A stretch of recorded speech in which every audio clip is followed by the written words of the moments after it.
नमस्कार, उत्तराखंड समाचार में आपका स्वागत है। मैं हूं संजय भंडारी। सबसे पहले मुख्य समाचार। केंद्र सरकार ने प्रदेश को आपदा प्रबंधन के लिए स्वीकृत किए 1480 करोड़ रुपए। मुख्यमंत्री ने जताया आभार, कहा आपदा राहत एवं बचाव कार्यों में मिलेगी मदद।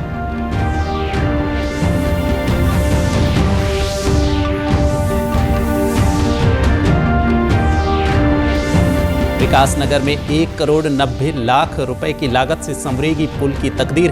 विधायक मुन्ना सिंह चौहान ने किया कालसी लांघा मार्ग पर कई साल से क्षतिग्रस्त पुल योजना का शुभारंभ।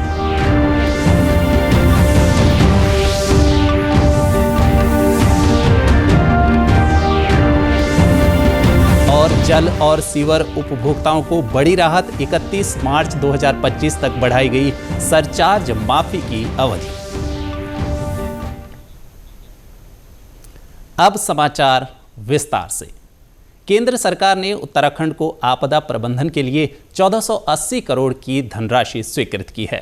इस धनराशि से राज्य में आपदा के समय आपदा राहत एवं बचाव कार्यों के साथ आपदा के प्रभाव को कम करने में बड़ी मदद मिलेगी। गौरतलब है कि उत्तराखंड में आपदा प्रबंधन को सुदृढ़ और रिस्पॉन्स टाइम को कम करने के मकसद से केंद्र सरकार ने 1480 करोड़ रुपए की विश्व बैंक सहायतित परियोजना Uttarakhand disaster preparedness and resilient project स्वीकृत की है। वहीं मुख्यमंत्री पुष्कर सिंह धामी ने इसके लिए प्रधानमंत्री नरेंद्र मोदी समेत केंद्र सरकार का आभार जताया है। उत्तराखंड में आपदा जैसी स्थितियों से निपटने के लिए आपदा प्रबंधन विभाग लगातार अपनी तैयारियों में जुटा है। आपदा प्रबंधन सचिव विनोद कुमार सुमन ने बताया कि जिन क्षेत्रों में आपदा जैसे हालात ज्यादा देखने को मिलते हैं, उन क्षेत्रों में स्थानीय लोगों को ट्रेनिंग दी जा रही है। इसके साथ साथ जिला प्रशासन भी अपने स्तर पर अधिकारियों को तमाम तरह की जानकारियां और ट्रेनिंग देकर उन्हें पहले से ही तैयार कर रहा है।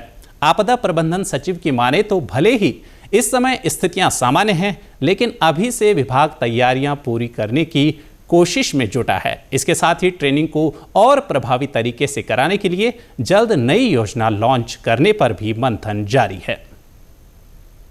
हमारा प्रयास है कि जब आपदा का समय नहीं है तो उसमें हम लोग तैयारी का समय मानते हैं इसको, और जितनी अच्छी तैयारी होती है उतना अच्छा हम आपदा में मैनेज कर पाते हैं। तो उसी के क्रम में इसमें ट्रेनिंग का कार्य चल रहा है, सभी जनपद के द्वारा किया जा रहा है। अब हमारा प्रयास है कि स्कूलों में या जन समुदाय तक या जिस जगह ज़्यादा आपदा आती है वहाँ पे हम ट्रेनिंग करावें।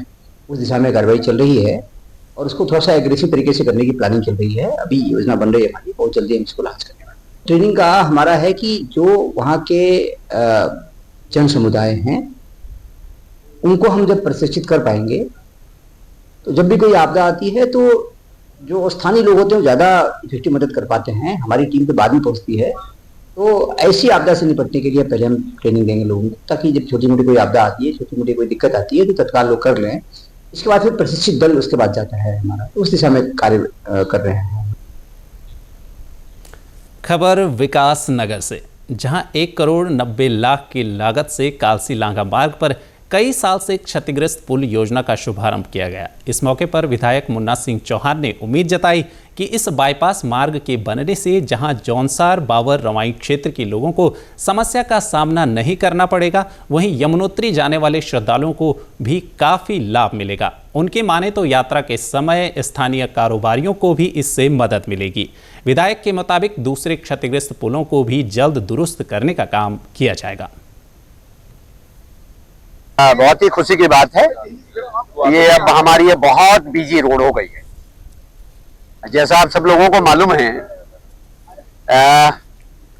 केवल आवाजाही इतना मात्र मेरा उद्देश्य नहीं रहता। आपने देखा होगा कि यात्रा के सीजन में मैक्सिमम ट्रैफिक अब इधर से आ रहा है, लांगा से रोड से। देखा है ना आपने? तो ये जो पुलिया हैं सारी, आगे जाकर के नहर पे भी जो टेढ़ी वाली पुलिया है उसको भी हम बनाने जा रहे हैं, इसको भी बनाने जा रहे हैं।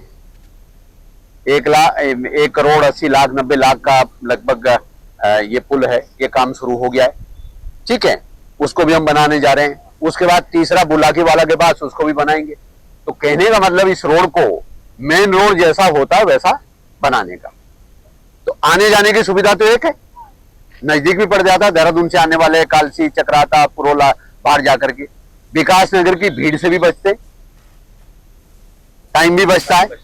और मेरा स्वार्थ दूसरा ये भी है कि जब इधर से ट्रैफिक संचालन वगैरह होता है, जैसे यात्रा वगैरह पे, तो यहाँ पे लोगों का रास्ते में कारोबार भी चलता है। कुल मिलाकर के विकास नगर के चारों तरफ कोई इंफ्रास्ट्रक्चर, कोई सड़क, कोई पुल, कोई पुलिया हम ऐसी नहीं छोड़ना चाहते जिसकी वजह से कोई दिक्कत हो। और बढ़ते हैं अगली खबर की ओर।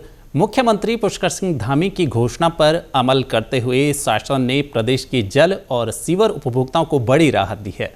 जल और सीवर के बकायेदारों के एकमुश्त भुगतान पर पूरे सरचार्ज माफी की अवधि को अगले साल 31 मार्च 2025 तक बढ़ा दिया गया है।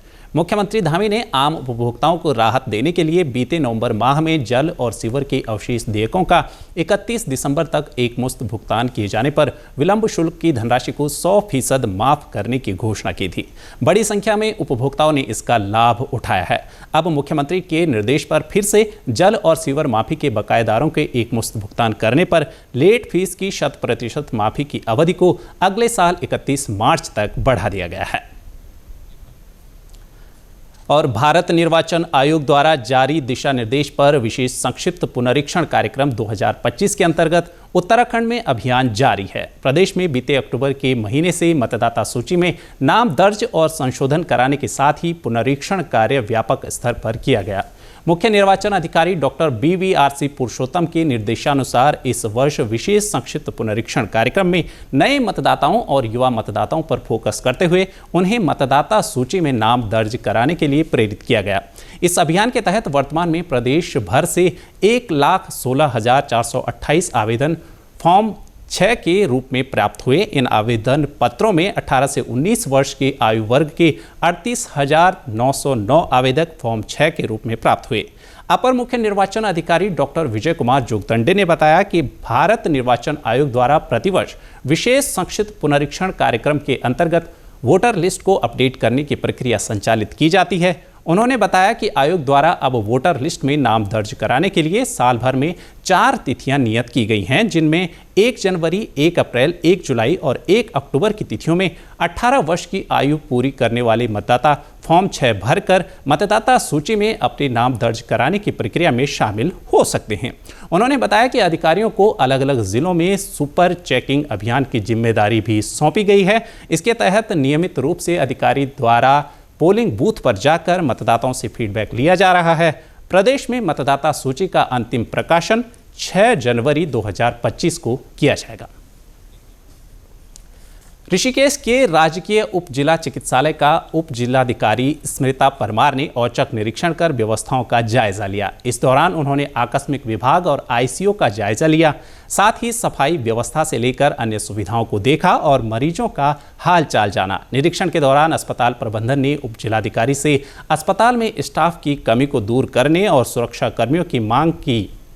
वहीं SDM ने अस्पताल की व्यवस्थाओं पर संतुष्टि जताई और अस्पताल के लिए जरूरी संसाधनों को उपलब्ध करवाने की बात कही। निरीक्षण के दौरान व्यवस्थाएं हमें उचित मिली है और 4 मरीज भर्ती पाए गए हैं।